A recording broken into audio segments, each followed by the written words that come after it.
have hoped that my journey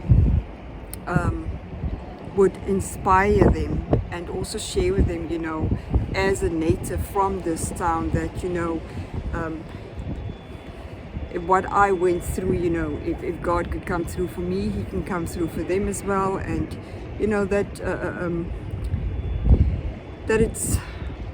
that one should not give up, no matter how difficult circumstances may be. You should push on, and you should keep on hoping, you should keep on believing, and have faith in a better outcome.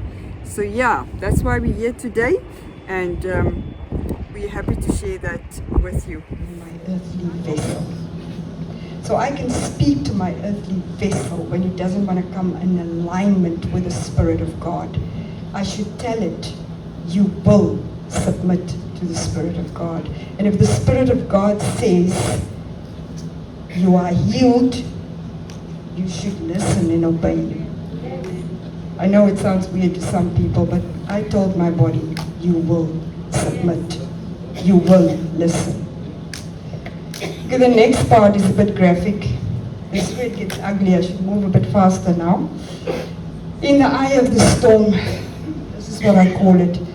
Here you could see at some point my whole body looked like this. The blood surfaces to the skin because there's no platelets.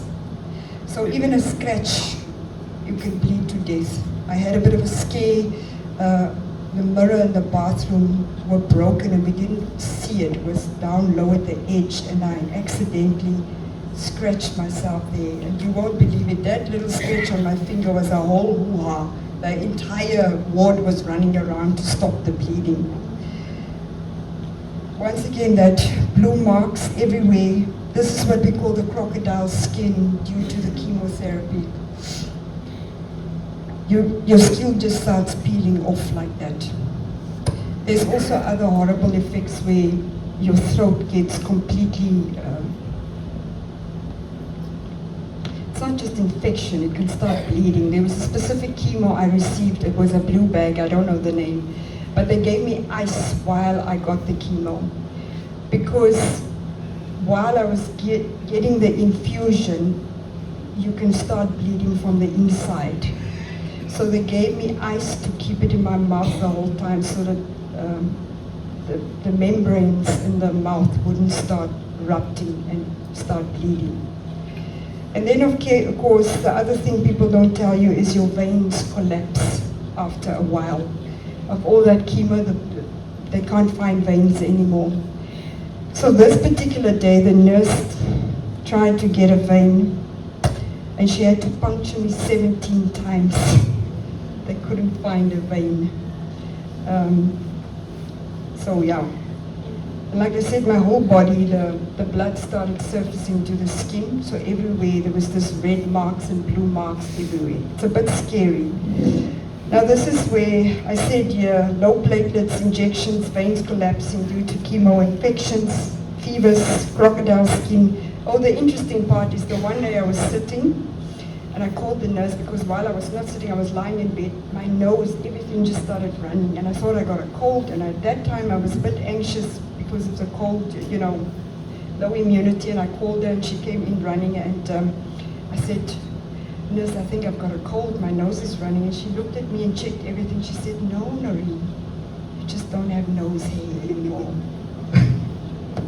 All the hair on your body disappears. Nose hair, eyebrows, eyelashes, everything gone. The nose hair was a bit of a weird one for me. And at the same time, like I said before, when the flesh is weak, the spirit gets stronger. Despite all of this, I felt the Lord's presence with me all the time in that room. I really felt the Lord's presence, and I just want to tell you here that that presence is so overwhelming and comfortable, or comforting, that you realize at this point in time that even if your time should come to an end, you'll be okay with it, because the presence of God gives you that, I don't know how to describe it, it's a place where you want to be. You feel like being at home. I'm going to try to move a bit quicker here. Oh, trust in God's character. I spoke a lot about this as well. I just want to talk about the difficult choice. I've got my son here up on this picture. Like I said, he was 14 at the time. Dr. David came in, at that point in time, the moment I was diagnosed, my brother and sister, they all got checked to see if their DNA matched for me so that I can get stem cells from them. Because for me, chemo wasn't going to cut the chase. I had to get a bone marrow or stem cell transplant. None of them were a match for me. They were a match for each other, but not for me. And at that point I thought, was Chris my match and he's already gone? So who's going to be my match? No one on the entire continent of Africa was a match for me. So that was like, okay, this is a problem. Except my one and only son was a 50% match for me. Now he's 14 at the time. I had to make a difficult choice. The doctor came in, he said, okay, your son is a 50% match. We will use his stem cells, and he was very willing to give his stem cells. And I said to the doctor, hang on, let's stop for a moment here.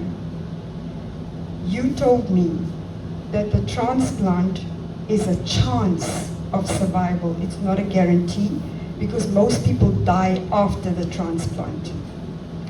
Because your body needs to accept these new cells, and if they don't accept it, you can get a horrible disease called graft versus host disease, and that can kill you. The immune, or these cells can start attacking your organs. I said to him, so you want me to give permission so that my 14-year-old son can give his stem cells to me, and I might die? And what do you think it's going to do to him if that happens? He's like, yeah, but we need to take the chance. It's your only chance. I said, no, doctor, I thought about it and I decided you're not using my son's stem cells. And he got angry, he shouted at me. He said, Noreen, you're stubborn. You're going to die. Do you not understand you will die? I said to him, I know, and I hear what you're saying, but I'd rather die than to use my son's stem cells and die anyway, and then he's going to feel for the rest of his life that he had something to do with it. The doctor was very mad at me. We had a big disagreement about it. And then he said, okay, fine. I'll go look on the World Register. Let's see if we can find someone there. But he was upset with me. But if you're a mother, what mother can make that decision? I couldn't make it. He came back. I prayed. I said, Lord, I beefed the doctor off. You gotta help me out here. I need stem cells. And I trusted the Lord to make another way. And you won't believe it. Within, I think, a week, they came back to me. They said, Noreen, we found 3 donors for you on the World Register. 2 of them are in the British Isles, and 1 is in Germany. Now this is where it gets interesting with blood cancers. Like I said, the doctor mentioned it earlier, there's always a genetic thing happening there. We are mixed people. One of my grandfathers were German, the other one were Welsh, and 1 grandmother were Irish. So all the people that were donors for me wasn't from that area. There was the male in Germany was 22 years old. He was 100% match for me. Trust God to come up with 100% match. That is not an easy thing, guys. Let me put it like that. It's not uncommon, but it's definitely not common. And they contacted him because just because he's a match doesn't mean he would agree to help me. They contacted this young man and he immediately agreed. And in a week's time, or after I returned back to South Africa, after that whole South African stunt, they flew in the stem cells on the 24th of March, and the next day I received the stem cells. It was much more painful for the donor to give the cells than what it was for me to receive it, because he had to go lie on a machine. They would make a hole here in his crotch area, extract cells that they would run through a machine, and then they would take out the actual stem cells that I just received in a bag. It was painful for him. He was left with a hole afterwards that had to heal and stuff like that.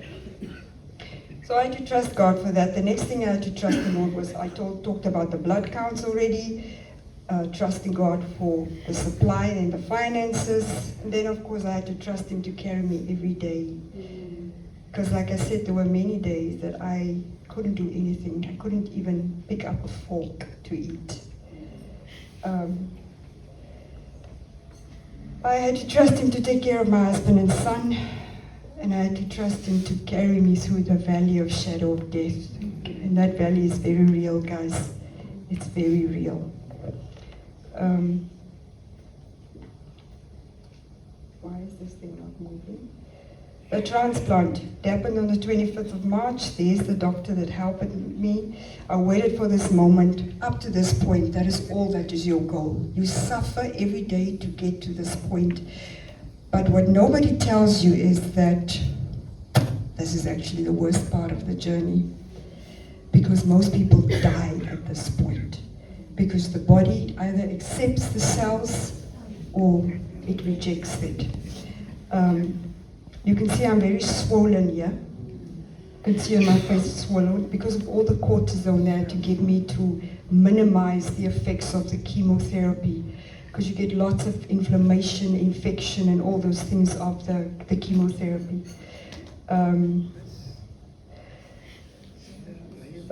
This is the day. Yeah. Intravenous feeding. You can see this chart there is where they track the blood counts every day, the white blood counts, red blood counts, this stuff. Hoping, praying every day things get better. This is now after I received the stem cells, because if it goes south, then it means I'm in trouble. If it comes up, then it means I'm getting there. I'm almost surviving. This is the hard part for me. This is the first near-death experience I had, and I'm going to tell you about it. He steals lives at a young age through drugs,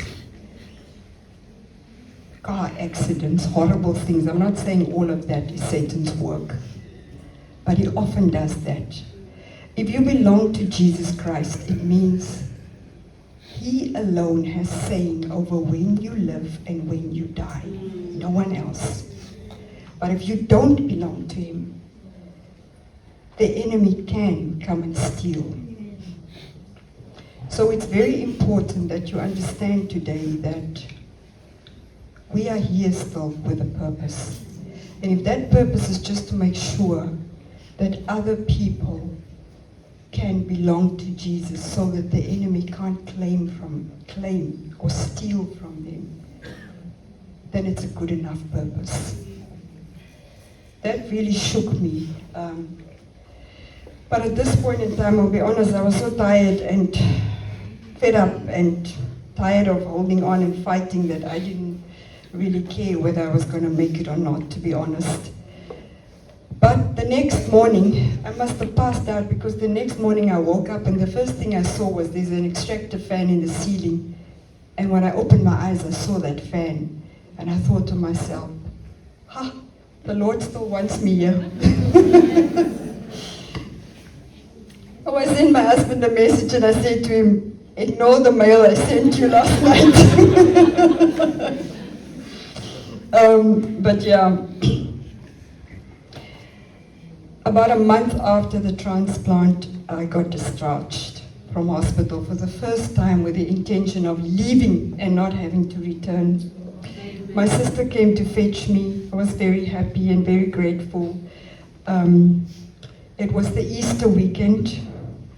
She booked a place somewhere there in Cape Town, and where I could sit there, you could see I was feeding some birds and stuff. I was still very weak, but I was let go, so to speak, discharged. My husband and son came on a motorcycle here to Wolfish Bay to spend time with my family here because it was Easter weekend. I spent time with my sister and her family in Cape Town. Unfortunately, there was complications after the transplant. I got what they call a CMV virus that gave me extensive diarrhea. I actually struggled with that thing for many months. Very expensive treatment. It was 40,000 a month to treat that particular infection. At this point in time, I was a shadow of my former self. I just lived in the moment. There was no thinking of tomorrow. There was only thinking of now, this moment, this time.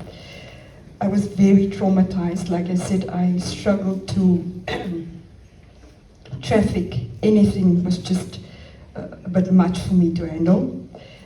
And then I got very sick while we were outside that Easter weekend. The diarrhea just was terrible, and I was very weak, and so my sister panicked and she called the doctor, and the doctor said, bring her back.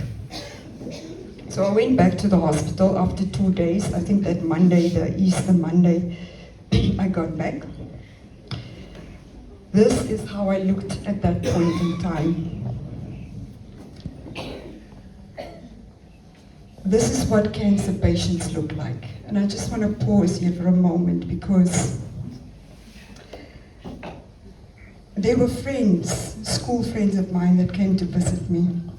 Some of them were a real blessing. But I need to tell you that patients struggle with how they look. It wasn't pleasant for me to look at myself in the mirror. But I could manage it. You know what you can't manage? It's when other people come into your room and they look at you and they break down and cry. Don't do that. If you are not strong enough to see a patient going through that stuff, be honest with them. Tell them, I am not able to see you like this, or I can't see you like this, or something. Be honest. And remember, they are still the same people they were before they got sick. They are human. Be honest. Don't try to play down their emotions or things like that. Tell them, I'm scared to see you like this. I had a friend, Haley, before she died. She was at Namibia Oncology Center, and I called her. I said to her, I want to come. What room are you? Let me come and visit you. She said to me, no, Noreen, don't come. Please don't come.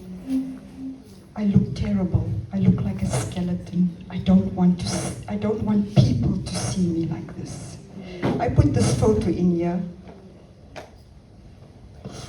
I also didn't want people to see me like this. But I made peace with it, because you know what? This is the reality. Don't ask cancer patients questions like, did you have to shave your hair? We don't care about hair. At this point in time, you only think about surviving. You don't care if there's hair or there's no hair. Don't tell a patient, be strong. We don't want to be strong.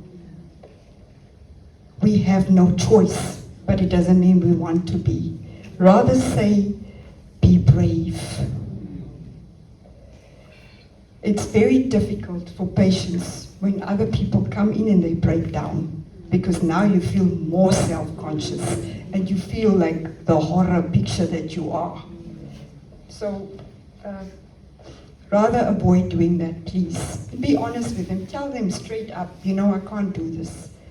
I think they would appreciate that more than, you know, to have somebody come and cry there in front of them and make them feel like they're this monster or whatever it may be. So I said, yeah, I got the complication with the CMV virus. I was readmitted to hospital, and will you believe it, the devil tried to come and steal my life again for the second time.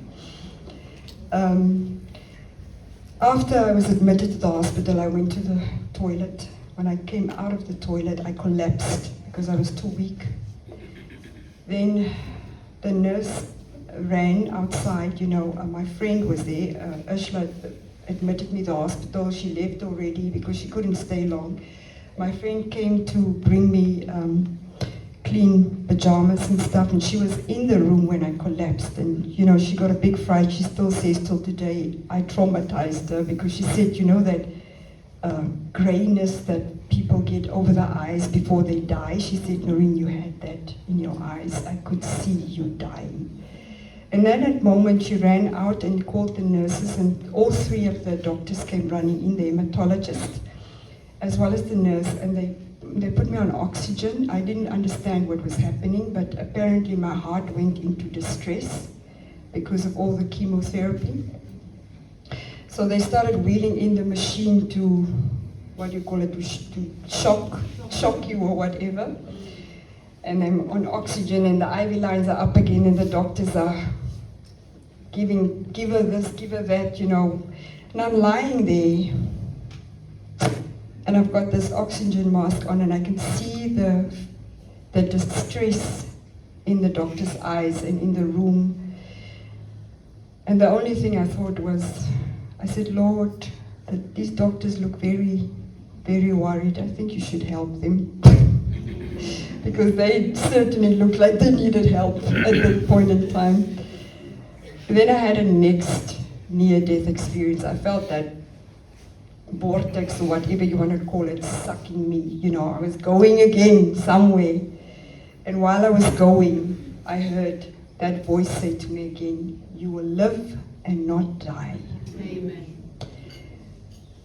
I didn't die. I must have passed out again, because I woke up not the next day, a few hours later, and one of the doctors was sitting there the whole time next to me, Dr. Kronoff, and he looked at me, and he's a Christian doctor. He said to me, oh, Noreen, you really had us scared. We thought we were losing you today after everything. So yeah, this was, I think, the worst part. This is the last lesson I want to share with you. Stand your ground. It was not the end. After that, I returned home. I was still very sick. I had many infections for the past, for 2 years on end. I was in and out of hospitals, admitted, readmitted, lung infections, stomach infections. I saw every specialist in Windhoek. Heart specialist, lung specialist, kidney, everyone, because they had to check all my organs to see if the chemo did not affect anything.